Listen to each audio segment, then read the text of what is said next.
Friends good morning. അപ്പോഴേ എനിക്ക് വർക്കില്ലാത്തൊരു ദിവസത്തെ ഡേ ഇൻ മൈ ലൈഫ് ഉണ്ടല്ലോ. ഞാൻ ഇന്ന് ഒരുപാട് കാര്യങ്ങൾ ചെയ്യണമെന്ന് വിചാരിക്കുന്നുണ്ട് കേട്ടോ. അതുകൊണ്ടാണ് ഇങ്ങനൊരു വീഡിയോ എടുക്കാമെന്ന് വിചാരിച്ചത്. എല്ലാം നടക്കുമെന്ന് അറിയില്ല. അപ്പോൾ രാവിലെ എണീറ്റപ്പം അമ്മ പുട്ടും ഉരുളക്കിഴങ്ങ് കറി കേട്ടോ ബ്രേക്ക്ഫാസ്റ്റ് ആയിട്ട് ഉണ്ടാക്കി വെച്ചേ. അപ്പോഴത്തേക്ക് ഞാൻ പിന്നെ കുറച്ച് പാത്രങ്ങളൊക്കെ കഴുകാനുണ്ടായിരുന്നു, അതൊക്കെ കഴുകി ഒതുക്കി. അപ്പോഴത്തേക്ക് മോൻ എണീറ്റ് വന്നിട്ടുണ്ടായിരുന്നു കേട്ടോ. പിന്നെ അവൻ്റെ മൂടൊക്കെ ഒന്ന് സെറ്റാക്കി അവനെ പല്ലേപ്പിച്ച് കുളിപ്പിച്ച് അതൊക്കെ കഴിഞ്ഞിട്ടാണ് കേട്ടോ അവന് ബ്രേക്ക്ഫാസ്റ്റ് കൊടുക്കുന്നത്. അപ്പോൾ അവനെ ചില ദിവസം ഇരുന്ന് മടിയില്ലാണ്ട് കഴിച്ചോളുവേ. വർക്കില്ലാത്തതുകൊണ്ട് തന്നെ എല്ലാം മെല്ലെ ചെയ്താൽ മതി. പിന്നെ ഇത് ഫുഡ് കഴിക്കുന്നതിന് മുന്നേയുള്ള അവൻ്റെ പ്രാർത്ഥനയാണ് ഇത്. വർക്കില്ലാത്തതുകൊണ്ടും മോൻ അംഗനവാടി പോകുന്നതുകൊണ്ടും തന്നെ ഇന്ന് കുറേയധികം കാര്യങ്ങൾ ചെയ്ത് തീർക്കാമെന്ന് വിചാരിച്ചേ. അപ്പോൾ രാവിലെ മോൻ ചായ കുടിക്കുന്ന സമയം കൊണ്ട് വേഗം അലക്കാനുള്ള പരിപാടി കേട്ടോ. അപ്പോൾ കുറേയൊക്കെ ഇന്നലെ അലക്കിയിട്ട് ഞാൻ വാഷിംഗ് മെഷീനിൽ ഉണങ്ങാൻ ഇട്ടിട്ടുണ്ടായിരുന്നു. അപ്പോൾ അതൊക്കെ ഒന്ന് സെറ്റാക്കി എടുത്ത് പിന്നെ കൈ കൊണ്ട് അലക്കാനുള്ളതൊക്കെ അലക്കിയിട്ടോ. അപ്പോൾ വേഗം ഞാൻ മുടിയിൽ കുറച്ചൊരു ഹോട്ട് ഓയിൽ മസാജ് പോലെ കൊടുത്തത്. ഞാനങ്ങനെ എപ്പോൾ ഒന്നും എണ്ണ തേക്കൂല. ഇതുപോലെ മാസത്തിൽ ഒരിക്കലൊക്കെ ഞാനിങ്ങനെ എണ്ണ തേക്കുമ്പം എണ്ണ ചൂടാക്കിയിട്ട് ഹോട്ട് ഓയിൽ മസാജൊക്കെ കൊടുക്കാറുണ്ട് കേട്ടോ. അത് കഴിഞ്ഞ് കുളിച്ച് വന്നപ്പോഴത്തേക്കും പിന്നെ അവൻ അംഗനവാടി കൊണ്ടാക്കാൻ സമയം കേട്ടോ. ഇവിടെ അടുത്ത് തന്നെയാണ് അംഗനവാടി. അങ്ങനെ ഞങ്ങൾ രണ്ടാളും കൂടെ അംഗനവാടിയിലേക്കൊക്കെ പോയിട്ടോ. അവരവിടെ ആക്കി ടാറ്റയൊക്കെ കൊടുത്ത് വന്നേ. പിന്നെ ചില ആൾക്കാരൊക്കെ വിചാരിക്കും ഇത് തന്നെ day in my life video ഒക്കെ ഇടുന്നതെന്ന് കേട്ടോ. പക്ഷേ ഞാനിങ്ങനെ പണ്ട് യൂട്യൂബൊന്നും ഇല്ലാത്ത സമയത്ത് വെറുതെ ഇരിക്കുന്ന സമയത്തേ ഇങ്ങനെ ഓരോരുത്തരുടെ ഇങ്ങനെ വീഡിയോസൊക്കെ കാണുമായിരുന്നു കേട്ടോ, ഡേ ഇൻ മൈ ലൈഫ്. അങ്ങനെ കാണുമ്പോൾ വിചാരിക്കും കേട്ടോ വീട്ടിലിരുന്നിട്ടും എന്തെങ്കിലുമൊക്കെ കാര്യം ചെയ്യാമല്ലോ എന്നൊക്കെ ആ ഒരു ടൈമിൽ വിചാരിച്ചിട്ടുണ്ടായിരുന്നേ. അപ്പോൾ ഇങ്ങനത്തെ വീഡിയോസൊക്കെ കാണാൻ ഇൻട്രസ്റ്റ് ഉള്ള ആൾക്കാർ കണ്ടാൽ മതി കേട്ടോ. അവിടെ പോയ ചേച്ചീൻ്റെ വീട്ടിലേക്കാണ്. അപ്പോൾ അവിടെ ഈ ഒരു വെൽവെറ്റ് ചെടിയൊക്കെ പല കളറിലുണ്ടായിരുന്നു. അതിൻ്റെ വിത്തൊക്കെ പൊട്ടിച്ചെടുത്തോ എന്ന് പറഞ്ഞിട്ട് അതൊക്കെ എടുത്തു കേട്ടോ. പിന്നെ ഞാൻ വേഗം മുരിങ്ങാച്ചപ്പാട്ട് നോക്കിയുണ്ടോ എന്നുള്ളത്. അപ്പോൾ ചേച്ചി പറഞ്ഞു മുരിങ്ങാച്ചപ്പ് കുറച്ച് ഹൈറ്റിലുള്ള. അങ്ങനെ ഞങ്ങൾ രണ്ടാളും കൂടെ അതൊക്കെ പറിച്ചെടുത്ത് കുറേ കഥയൊക്കെ പറഞ്ഞു പിന്നെ വീട്ടിലേക്ക് പോയി കേട്ടോ. ഇല കൈ കിട്ടിയപ്പോൾ തന്നെ ഇന്നത്തെ ലഞ്ച് മൊത്തം ഒരു നാടൻ സ്റ്റൈലാക്കാമെന്ന് വിചാരിച്ചു കേട്ടോ. അങ്ങനെ ഞാൻ വേഗം വീട്ടിൽ പോയിട്ട് കാഷ്നട്ട്സും പിന്നെ ഈ ഒരു ബദാം ഇതൊക്കെ വെള്ളത്തിൽ കുതിർത്തി വെച്ചേ. കാരണം ഇത് ജ്യൂസ് അടിച്ചിട്ട് മോന് കൊടുക്കാൻ കേട്ടോ. പാലിൽ മിക്സ് ചെയ്തിട്ട് ഹെൽത്തി ആണല്ലോ. വേഗം ഞാൻ പിന്നെ തുണിയൊക്കെ ആറിയിട്ട് രാവിലെ അലക്കി വെച്ചത്. പിന്നെ സാധാരണ അമ്മ എപ്പോഴും തൊഴിലുറപ്പിന് പോകുന്നതിന് മുന്നേ ഫുഡൊക്കെ സെറ്റാക്കാറുള്ളതാണ്. ഇന്ന് ഞാൻ വീട്ടിലുള്ളതുകൊണ്ട് ചൂടോടെ ഫുഡൊക്കെ കഴിക്കാമല്ലോ. അപ്പോൾ ആ ഒരു ടൈം ആകുമ്പോഴത്തേക്ക് ഉണ്ടാക്കിയാൽ മതിയല്ലോ എന്ന് വിചാരിച്ചു കേട്ടോ. അപ്പം ഞാൻ വേഗം കറി വെക്കാൻ വേണ്ടിയിട്ട് കർമൂസ പറിക്കാൻ നോക്കുകയാണ്. അപ്പോഴത്തേക്ക് ചോറൊക്കെ ഞാൻ വാർത്തിട്ടുണ്ടായിരുന്നു കേട്ടോ. ഇവിടെ ഈ ഒരു ഓടിൻ്റെ ടൈപ്പ് കഞ്ഞിക്കലാട്ടോ ഉപയോഗിക്കുന്നത്. ഞാനിത് ഇവിടെ വന്നിട്ടാണ് കേട്ടോ ആദ്യമായിട്ട് കാണുന്നത്. എൻ്റെ വീട്ടിലൊക്കെ ഒരു സ്റ്റീലിൻ്റെ ടൈപ്പാട്ടോ ഉപയോഗിക്കാറ്. പിന്നെ ഞാൻ വേഗം കർമൂസ പറിച്ചെടുത്ത് അങ്ങനെ അത് കറി വെക്കാനുള്ള പരിപാടിയാണ് കേട്ടോ. കർമൂസ മോര് കറിയാണ് വെക്കുന്നത്. ഓരോ നാട്ടിലും ഓരോ രീതിയിലല്ലേ കർമൂസ കറി വെക്കുക. ഇവിടെ പൊതുവേ ജീരകം ഒന്നും അരയ്ക്കാറില്ല. പക്ഷെ എൻ്റെ വീട്ടിൽ ജീരകം അരച്ച് ചെറിയുള്ളിയും വെളുത്തുള്ളിയൊക്കെ വറവിടാറുണ്ട്. ആ ഒരു സ്റ്റൈലിലാണ് ഇന്ന് ഞാൻ വെച്ചത് കേട്ടോ. ആകുമ്പോൾ ഒരു 4 വിസിലും കൊണ്ട് വേവുമല്ലോ. പിന്നെ ഈ കുക്കിംഗ് തുടക്കക്കാർക്കാണെങ്കിലൊക്കെ എളുപ്പത്തിൽ വെക്കാൻ പറ്റുന്ന കറിയാട്ടോ ഈ കർമൂസൊക്കെ. ജസ്റ്റ് പൊടികളൊക്കെ ഇട്ട് വേവിച്ച് പിന്നെ നമുക്ക് തേങ്ങയിലും മോരും കൂടെ മിക്സാക്കി അരച്ചെടുത്ത് വറവിട്ടാൽ മതിയല്ലോ. പിന്നെ ഞാൻ അതാവുന്ന സമയത്ത് കഷ്ണമീൻ വെള്ളത്തിലിട്ട് വെച്ചായിരുന്നു, ഉണക്കമീനാട്ടോ വറുക്കാൻ വേണ്ടിയിട്ട്. ആ സമയം കൊണ്ട് അവിടെ ആയ പൊടിയൊക്കെ ഞാനിങ്ങനെ തുടച്ച് വൃത്തിയാക്കാം കേട്ടോ. ഇങ്ങനെ കുക്ക് ചെയ്യുമ്പം അടുക്കളയൊക്കെ ഫുള്ള് നീറ്റ് ആൻഡ് ക്ലീൻ ആയിട്ടിരിക്കണം കേട്ടോ. ഇങ്ങനൊരു പാത്രം പോലും ഇല്ലാണ്ട് ഫുള്ള് തുടച്ച് വൃത്തിയായിട്ടിരിക്കണേ. അപ്പോൾ ആ സമയം കൊണ്ട് ഞാൻ തേങ്ങയൊക്കെ അരച്ചെടുത്തു കേട്ടോ. എന്നിട്ട് ഞാൻ ആദ്യമൊക്കെ വന്ന സമയത്ത് ഇങ്ങനെ മോരുകറി മീൻ കറിയൊക്കെ വെക്കുന്ന സമയത്ത് ഗ്രൈൻഡറിലായിരുന്നു തേങ്ങ അരയ്ക്കാറ് കേട്ടോ.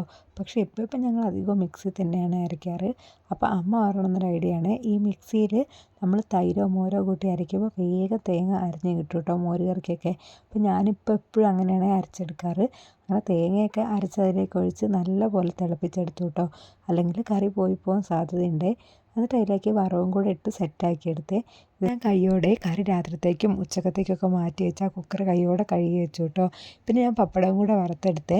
കാരണം ഇതിപ്പോൾ വറുത്തെടുത്തില്ലെങ്കിൽ മറന്നു പോകും കേട്ടോ. പിന്നെ ഞാൻ മത്തങ്ങ ഉണ്ടായിരുന്നു കേട്ടോ. മത്തങ്ങ കൊണ്ട് ഒരു കറി ഉണ്ടാക്കാമെന്ന് വിചാരിച്ചേ. ഇതിവിടെ വേറെ ആർക്കും അത്ര ഇഷ്ടമല്ല, പക്ഷേ എൻ്റെ പേഴ്സണൽ ഫേവറേറ്റ് ആട്ടോ. എനിക്ക് പണ്ട് അച്ചമ്മ എപ്പോഴും ഇങ്ങനെ വെച്ച് തരുമായിരുന്നു കേട്ടോ, ജീരകമൊക്കെ അരച്ചിട്ട്. പിന്നെ മത്തങ്ങയും പയറും ഒക്കെ കറി വെച്ചാൽ നല്ല ടേസ്റ്റാണ്. ഇതിപ്പോൾ ഞാൻ എനിക്ക് മാത്രമായിട്ട് കുറച്ചേ എടുക്കുന്നുള്ളൂ കേട്ടോ. പിന്നെ മത്തങ്ങ കറി വെക്കാൻ വേണ്ടിയിട്ട് കുറച്ച് പച്ചമുളകൊക്കെ വേണമായിരുന്നു. അപ്പോൾ അത് പറിക്കാൻ വേണ്ടി ഞാൻ പറമ്പിലേക്ക് പോയി കേട്ടോ. കാരണം ഈ ഒരു മുരിങ്ങയില ഉപ്പേരിക്ക് പച്ചമുളക് വേണം. അതിന് നാടൻ പച്ചമുളക് തന്നെയാണ് കേട്ടോ നല്ലത്. അങ്ങനെ അതിന് വേണ്ടിയിട്ടുള്ള അരപ്പൊക്കെ റെഡിയാക്കി മുളക്, ജീരകം, പിന്നെ വെളുത്തുള്ളി, ചെറിയുള്ളി ഇതൊക്കെ ആട്ടോ ഈ ഒരു അരപ്പിന് വേണ്ടിയിട്ട് ഞാൻ റെഡിയാക്കി എടുത്തത്. കുറച്ച് മഞ്ഞൾപ്പൊടിയും കൂടെ ഇട്ടിട്ടുണ്ട്. അപ്പം നമ്മൾ മത്തൻ കറിക്കാണെങ്കിൽ കുറച്ച് ലൂസായിട്ടാണ് കേട്ടോ അരപ്പ് വേണ്ടത്. ഞാൻ ഈ ഉപ്പേരിക്ക് വേണ്ടിയിട്ട് ആദ്യം തന്നെ കുറച്ച് അരപ്പ് മാറ്റി വെച്ചിട്ടുണ്ടായിരുന്നത്. അപ്പോഴത്തേക്കും നമ്മൾ മത്തനൊക്കെ ഇവിടെ വെന്ത് സെറ്റായി വന്നിട്ടുണ്ട്. നമുക്ക് കടുകും കറിവേപ്പിലയും ഉണക്കമുളകൊക്കെ ഇട്ട് ഇത് വറവിട്ടെടുക്കാം കേട്ടോ. ഇതിൻ്റെ സ്മെല്ല് വന്നപ്പോഴേ എനിക്ക് ശരിക്കും നൊസ്റ്റാൾജിയ അടിച്ചു കേട്ടോ. പണ്ട് വീട്ടിൽ അച്ഛമ്മയൊക്കെ ഉണ്ടാക്കി തരുന്ന അതേ ഒരു സ്മെല്ലും കാര്യങ്ങളൊക്കെ കേട്ടോ. ആ കാര്യങ്ങളൊക്കെ എനിക്ക് നന്നായിട്ട് മിസ് ചെയ്തേ. ആ സമയം കൊണ്ട് ഞാൻ മുരിങ്ങാച്ചപ്പ് നന്നാക്കി എടുക്കുകയാണ്. ഇതിൽ പുഴുവോ എന്തെങ്കിലുമൊക്കെ ഉണ്ടോ നോക്കിയിട്ട് അത്രയും ശ്രദ്ധയോടെയാണ് കേട്ടോ ഇത് ചെയ്തെടുക്കാൻ വേണ്ടിയിട്ട്. അപ്പം ഞാൻ വേഗം അത് നന്നാക്കി എടുത്ത് നല്ല വൃത്തിയായി കഴുകി സെറ്റാക്കി എടുത്തേ. ഇനി നമുക്കിത് ഉപ്പേരി വെച്ചെടുക്കാം. ഈ മുരിങ്ങാച്ചപ്പ് സാധാരണ ഉപ്പേരി വെക്കുന്നത് എനിക്ക് തീരെ ഇഷ്ടമല്ല കേട്ടോ. അപ്പം ഈ ഒരു റെസിപ്പി എന്നെ കഴിപ്പിക്കാൻ വേണ്ടിയിട്ട് അച്ഛമ്മ ഞങ്ങൾക്ക് ഉണ്ടാക്കി തന്നതാണ് കേട്ടോ ചെറുപ്പത്തിൽ. സാധാരണ പോലെ തന്നെ തേങ്ങേൻ്റെ ആ അരപ്പ് ഇതിലേക്കിട്ട് മിക്സാക്കി ഒന്ന് വാട്ടിയെടുക്കുക. എന്നിട്ടൊരു 1 2 3 മുട്ടയും കൂടെ എടുത്ത് ഇതിലേക്ക് ഇട്ട് കൊടുത്ത് നന്നായിട്ട് മിക്സ് ചെയ്ത് കഴിഞ്ഞാലേ നല്ല ടേസ്റ്റ് ഉണ്ടാവും കേട്ടോ. ശരിക്കും ഒരു മുട്ട ഉപ്പേരിയൊക്കെ പോലെ ഉണ്ടാവുകയെ. ആ മുരിങ്ങയിലേൻ്റെ കയ്പോ ഒന്നും ഉണ്ടാവില്ല, നല്ലതുമാണ് കേട്ടോ. അപ്പോൾ ഇത് മാത്രം കൂട്ടിയിട്ട് ചോറ് കഴിക്കാനും നല്ല അടിപൊളി ടേസ്റ്റാണ്. അപ്പോൾ ഇതൊക്കെ റെഡിയായി വന്നപ്പോഴത്തേക്കും ചോറും ഏകദേശം വാർത്തിട്ട് സെറ്റായിട്ടുണ്ടായിരുന്നു. അപ്പോൾ അതും എല്ലാം കൂടെ എടുത്തിട്ട് ഞാൻ മേശപ്പുറത്ത് വെക്കുക കേട്ടോ. എന്നിട്ട് ഓരോ പാത്രങ്ങളായിട്ട് ഒഴിച്ച് കഴുകുകയാണ്. ഇങ്ങനെ ചെയ്യുമ്പോൾ അപ്പോൾ പണി തീരുകയും ചെയ്യും, പാത്രമൊന്നും ഇങ്ങനെ കൂടി കിടക്കില്ല കേട്ടോ. അല്ലേ, പിന്നെ വാഷ് ബേസിനാണ് കേട്ടോ കറിപ്പാത്രങ്ങളൊക്കെ കഴുകാറ്. ചിലവരൊക്കെ പുറത്തുനിന്ന് കഴുകാറുണ്ട്. പക്ഷേ ഞങ്ങളിവിടെ എല്ലാ കാര്യത്തിനും ഇങ്ങനെയുള്ള പാത്രങ്ങൾ തന്നെയാണ് ഉപയോഗിക്കുന്നത്. പാത്രമല്ല, അതായത് ചട്ടി കലം ഇതൊക്കെയാണ് ഉപയോഗിക്കുന്നത്. അപ്പോൾ ഇതാകുമ്പോൾ ഓരോന്നോരോന്ന് ഇങ്ങനെ പുറത്ത് പോയി കഴുകുക എന്ന് പറഞ്ഞാൽ ഭയങ്കര റിസ്ക്കാണ്. അതുകൊണ്ട് എല്ലാം വാഷ് ബേസിൽ തന്നെയാണ് കേട്ടോ കഴുകുന്നത്. അപ്പോൾ വാഷ് ബേസ് തേച്ച് കഴുകുന്നതുകൊണ്ട് തന്നെ കരിയൊന്നും പിടിക്കില്ല കേട്ടോ. അങ്ങനെ ഈ തേച്ച് കഴുകിയ പാത്രങ്ങളെല്ലാം ഈ അടുപ്പിൻ്റെ മുകളിൽ ഉണങ്ങാൻ വേണ്ടി വെച്ചു കേട്ടോ. അങ്ങനെ ഉണങ്ങാൻ വേണ്ടി വെച്ചിട്ടില്ലെങ്കിൽ നമ്മൾ ചോറൊക്കെ വെക്കുമ്പോൾ ചോറ് ഒരു വെള്ളം ഒലിച്ച പോലെ ഉണ്ടാവേ. അടുക്കളത്തെ എല്ലാ പരിപാടിയും കഴിഞ്ഞ് അടുക്കള നീറ്റ് ആൻഡ് ക്ലീൻ ആയിട്ടുണ്ട് കേട്ടോ. ഇനി നമുക്ക് ബാക്കിയുള്ള പണികൾ നോക്കാം. പൊതുവേ ഞാൻ ലീവൊക്കെ ആണെങ്കിൽ അടിച്ചു വാരലും തുടക്കലും കഴിഞ്ഞിട്ട് മാത്രമേ ബാക്കിയുള്ള എല്ലാ കാര്യങ്ങളും ചെയ്യാറുള്ളൂ കേട്ടോ. പക്ഷേ ഇന്ന് എനിക്ക് മോനെയൊക്കെ അംഗനവാടി കൊണ്ടാക്കേണ്ടതുകൊണ്ട് രാവിലെ അതിനൊന്നും നേരം കിട്ടിയില്ല കേട്ടോ. അപ്പോൾ രാവിലെ തന്നെ അലക്കി കുളിക്കുകയാണ് ചെയ്തത്. അപ്പോൾ വേഗം ജസ്റ്റ് ഒന്ന് ക്ലീനാക്കി ഇടാമെന്ന് വിചാരിച്ച്. ഡീപ്പ് ക്ലീനിങ് ഒക്കെ ഇന്നലെ കഴിഞ്ഞാണ് കേട്ടോ. അപ്പോൾ ഞാൻ വേഗം എല്ലാ റൂമും എല്ലാം ബെഡ്ഷീറ്റൊക്കെ ഒന്ന് വിരിച്ചിട്ട്, സാധാരണ രാവിലെ ബെഡ്ഷീറ്റൊക്കെ വിരിച്ച് സെറ്റാക്കിയിട്ട് മാത്രമേ എണീറ്റ് വരാറുള്ളൂ കേട്ടോ. പക്ഷേ ഇന്ന് എനിക്ക് നേരം കിട്ടിയിട്ടില്ല. റൂമൊക്കെ ബെഡ്ഷീറ്റൊക്കെ ഇങ്ങനെ വിരിച്ച് എല്ലാം നീറ്റ് ആൻഡ് ക്ലീൻ ആയിട്ട് കിടന്നാൽ തന്നെ നമുക്ക് ഭയങ്കര ഒരു പോസിറ്റീവ് എനർജി ആയിരിക്കും അല്ലേ. പിന്നെ ഞാൻ വേഗം ചോറ് കഴിക്കാനുള്ള പരിപാടി കേട്ടോ. കാരണം ഇപ്പോൾ വർക്കിന് പോകുമ്പോൾ കറക്റ്റ് ഒരു 1:30 ആകുമ്പോൾ കഴിക്കുന്നതുകൊണ്ട് തന്നെ ഈ ടൈം ആകുമ്പോഴത്തേക്ക് വേഗം വിശക്കും. എനിക്ക് ഒരുപാട് ഐറ്റംസ് ഉണ്ടായിരുന്നു. എൻ്റെ സ്പെഷ്യൽ മത്തൻ കറി, പിന്നെ പപ്പടം, ഉണക്കമീൻ, ഇന്നലത്തെ മാന്തൽ മീൻ വരട്ടിയത്, മുരിങ്ങേൻ്റെ ഉപ്പേരി, അങ്ങനെ എല്ലാം കൂടെ കൂട്ടിക്കുഴച്ച് അടിപൊളിയായിട്ട് ഫുഡൊക്കെ കഴിച്ചേ. അടുത്തതാണ് വലിയ പരിപാടി കേട്ടോ. അതിനു വേണ്ടിയാണ് ഞാൻ എല്ലാ പണികളും വേഗം തീർത്തത്. വേറൊന്നുമല്ല, നമ്മുടെ തസ്വി കളക്ഷൻസിലെ ഡ്രസ്സസ് കുറച്ച് നമുക്ക് ഓർഡർ കിട്ടിയത് പാക്ക് ചെയ്ത് വെക്കാനുണ്ട്. പിന്നെ കുറേ വീഡിയോസ് എടുക്കാനുണ്ട്, സെറ്റ് ചെയ്ത് വെക്കാനുണ്ട്, ഫോട്ടോസ് എടുക്കാനുണ്ട്, അങ്ങനത്തെ കുറേ പണികളുണ്ട് കേട്ടോ. അപ്പം ഞാൻ എല്ലാ ദിവസവും വർക്കിന് പോകുന്നതുകൊണ്ട് തന്നെ അതിൻ്റെ ഇടയിലാണ് കേട്ടോ ഞാൻ ഈ ഡ്രസ്സിൻ്റെ കാര്യങ്ങളും കൂടെ ശ്രദ്ധിക്കുന്നത്. റെഡിയാക്കി വെച്ചിട്ട് രാവിലെ സോക്ക് ചെയ്ത് വെച്ച ഡ്രൈ ഫ്രൂട്ട്സും നട്ട്സും കൂടെ ഞാൻ പാലിൽ ഒന്ന് അടിച്ചു കേട്ടോ. കുറച്ച് ഞാനും കുടിച്ചു, ബാക്കി മോനും കൂടെ ഇവിടെ ഒഴിച്ച് വെച്ചിട്ടുണ്ട്. മോൻ വന്ന പാടും തന്നെ കൊടുക്കാമല്ലോ. അതിനുശേഷം പിന്നെ ഞാൻ മഴ പെയ്യാൻ നോക്കുന്നുണ്ട്. അതുകൊണ്ട് ആറിയിട്ട എല്ലാ ഡ്രസ്സും എടുത്ത് വെച്ചിട്ടാണ് കേട്ടോ അംഗനവാടിയിലേക്ക് മോനെ കൂട്ടാൻ വേണ്ടി പോകുന്നത്. അല്ലെങ്കിൽ മൊത്തം മഴ പെയ്യും. അങ്ങനെ അമ്മയും പിന്നെ അവിടെ ഇല്ല, തൊഴിലുറപ്പിന് പോയതുകൊണ്ട് ഫുള്ള് നനഞ്ഞു കേട്ടോ. അങ്ങനെ എല്ലാം എടുത്ത് വെച്ചിട്ട് ഞാൻ മോനെ കൂട്ടാൻ പോവാണേ. മോനെന്നെ കണ്ടപ്പോൾ തന്നെ ഭയങ്കര സന്തോഷമായിട്ടോ. സാധാരണ ഞാൻ ജോലിക്ക് പോകുന്നുണ്ട് എപ്പോഴും അച്ഛനാണ് കേട്ടോ കൂട്ടാൻ പോവാറ്. അങ്ങനെ മോനെയൊക്കെ കൂട്ടി വീട്ടിൽ വന്ന പാടും പിന്നെ അമ്മയൊക്കെ വന്നിട്ടുണ്ടായിരുന്നു. അങ്ങനെ അച്ഛമ്മ ഉണ്ടായിരുന്നു. ഞങ്ങളെല്ലാവരും കൂടെ കട്ടൻ ചായയൊക്കെ കുടിച്ചിരിക്കുക കേട്ടോ. അപ്പോൾ ഈ കളിപ്പാട്ടൊക്കെ ഓലയും കൊണ്ട് അമ്മ ഉണ്ടാക്കി കൊടുത്ത കേട്ടോ മോന്. അത് കഴിഞ്ഞിട്ട് ഞാൻ ഇവിടെ ചില ദിവസമൊക്കെ വൈകുന്നേരം, അതായത് രാത്രി കഴിക്കാൻ വേണ്ടിയിട്ട് പുഴുക്കുണ്ടാക്കും കേട്ടോ. അപ്പോൾ അതിന് വേണ്ടിയിട്ട് ചേമ്പ് എന്തെങ്കിലും ഉണ്ടോ നോക്കാൻ പോയതാണ്. ചേമ്പിൻ്റെ ഹൈറ്റ് കണ്ടിട്ടുണ്ടെങ്കിൽ എന്നെക്കാട്ടി ഹൈറ്റ് ഉണ്ട്. പക്ഷേ അതിൻ്റെ അടിയിൽ വിത്തൊന്നും പറിക്കാനുള്ള ടൈം ആയിട്ടില്ല എന്ന് കേട്ടോ അച്ഛൻ പറഞ്ഞ്.